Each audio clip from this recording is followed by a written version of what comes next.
congrats. Welcome to DC. Thank you. You excited? I'm very excited. Oh, that's great.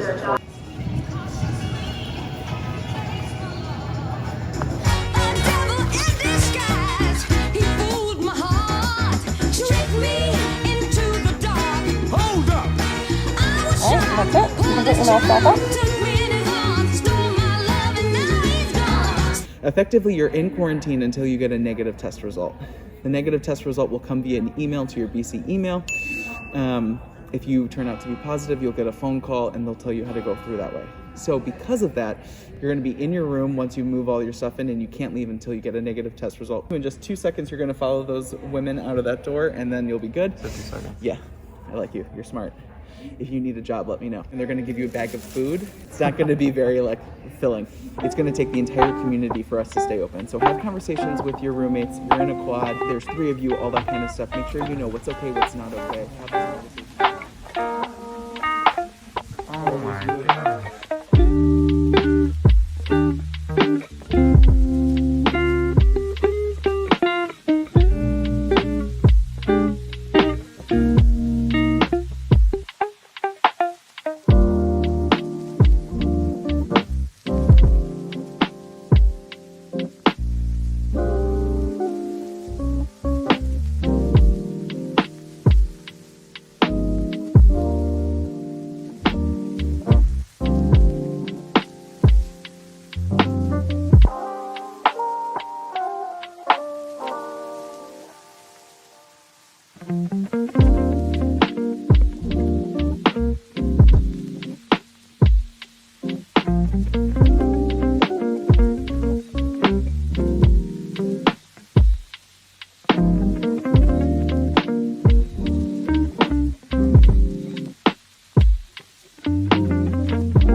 Mountain grown coffee for richer flavor.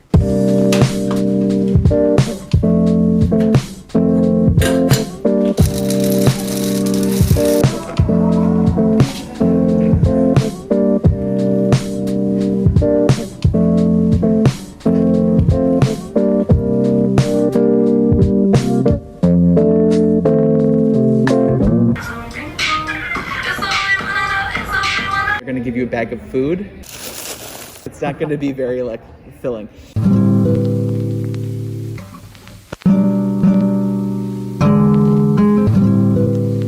One of the worst cheeses I've ever had.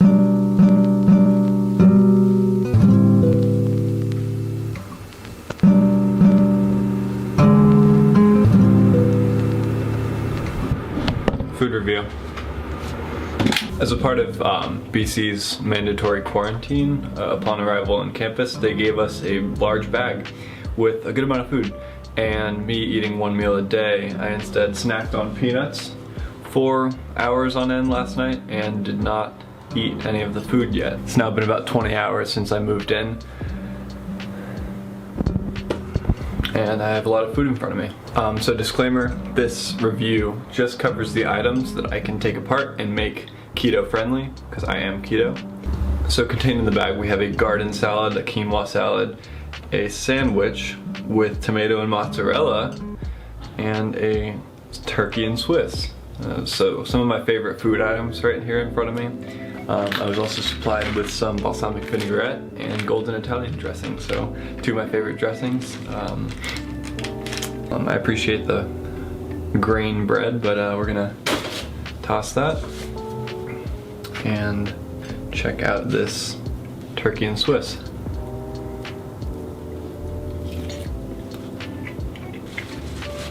Very good. It's definitely room temperature because it sat in the room all day. But as far as turkey and Swiss are concerned, some of the taste of the bread has rubbed off, and it's a good turkey and Swiss. 8 out of 10. Next up we have hard-boiled eggs. Now, these are just your standard hard-boiled eggs. Looks pretty okay as far as hard-boiled eggs are concerned. I'm gonna cut it open to see the hard-boiled egg. See what color it is inside, and that is a good sign. They're still quite yellow. So, shit, it's all over the floor.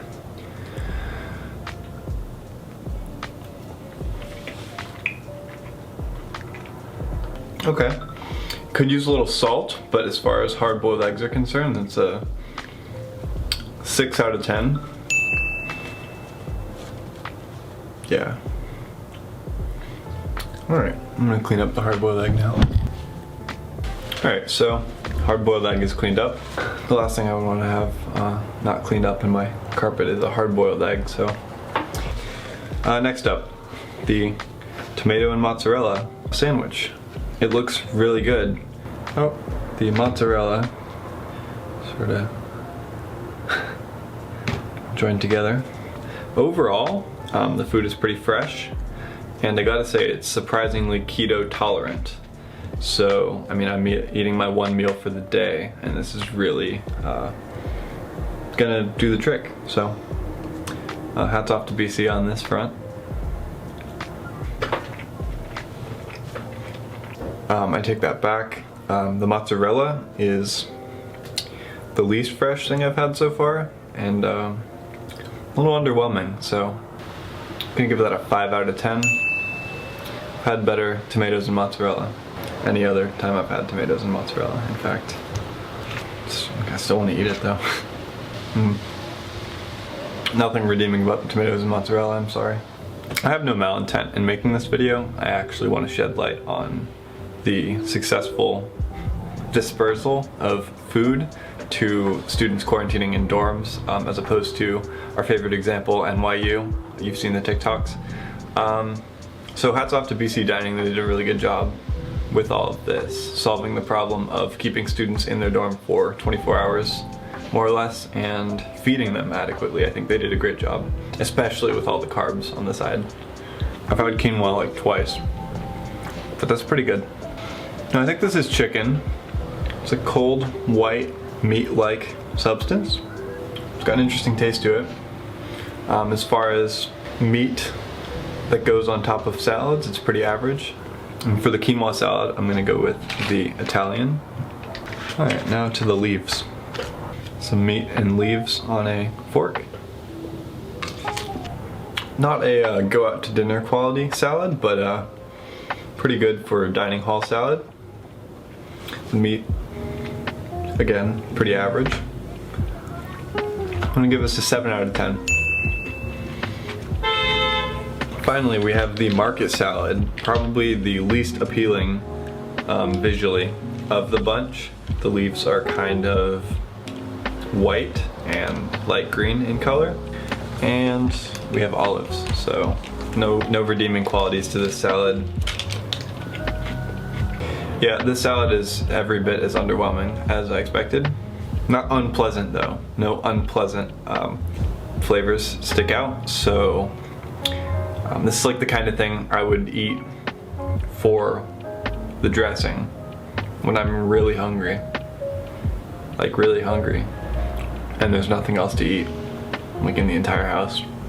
I'm gonna give this a 4 out of 10. one more thing I forgot. Next up we have peanut butter and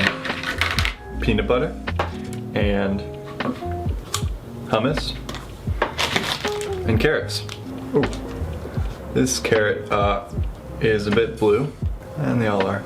I assume the peanut butter is for the carrots and not just to eat, because that's what normal. Okay.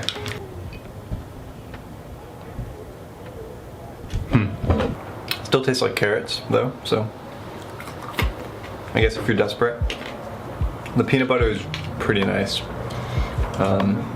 Smucker's, very manufactured peanut butter, but nonetheless good. Hummus, decent hummus. I've definitely had better and worse. A subtle approach in flavor, but then at the end it's sorta, ooh, that's good, that's hummus. So, peanut butter, 8. Hummus, 6. Carrots,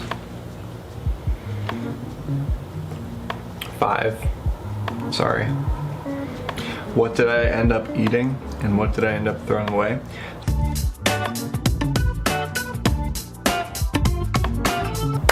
So that about does it for my food review of Boston College's quarantine food package. Count the amount of times I've had cheese worse than this on one hand. One thing I missed was the Dasani water they included, 2 bottles, about 10 ounces each. They were top notch, even at room temperature. Can't go wrong, can never go wrong. Get a better tomato and mozzarella at 7-Eleven. So thank you for watching.